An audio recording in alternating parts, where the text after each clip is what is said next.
Take your CJ7 all the way to 11. Jeepin' with Cool Guy.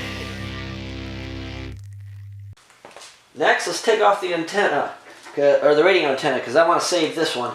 The whole thing is pretty much held together by one little screw right here. This can be a pain in the butt. Hopefully you don't strip this out, because if you do that, you gotta drill it out, the whole thing falls apart. There's two different versions of this. One is this one, and the other one is more, I think it's down here, and it looks more like a triangle. I believe that this was the later version, and the earlier version was the triangular set. So I'm going to keep this. Yay! This is going to come apart easily, thank God.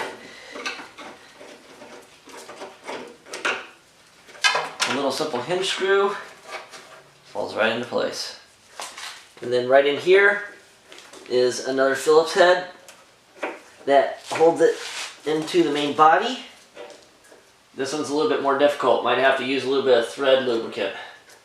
Now, I wouldn't do this normally in this circumstance, but I made sure that I've got a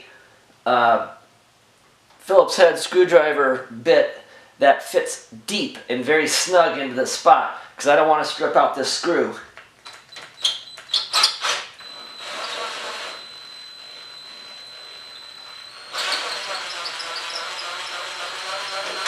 Nice long screw. Perfect.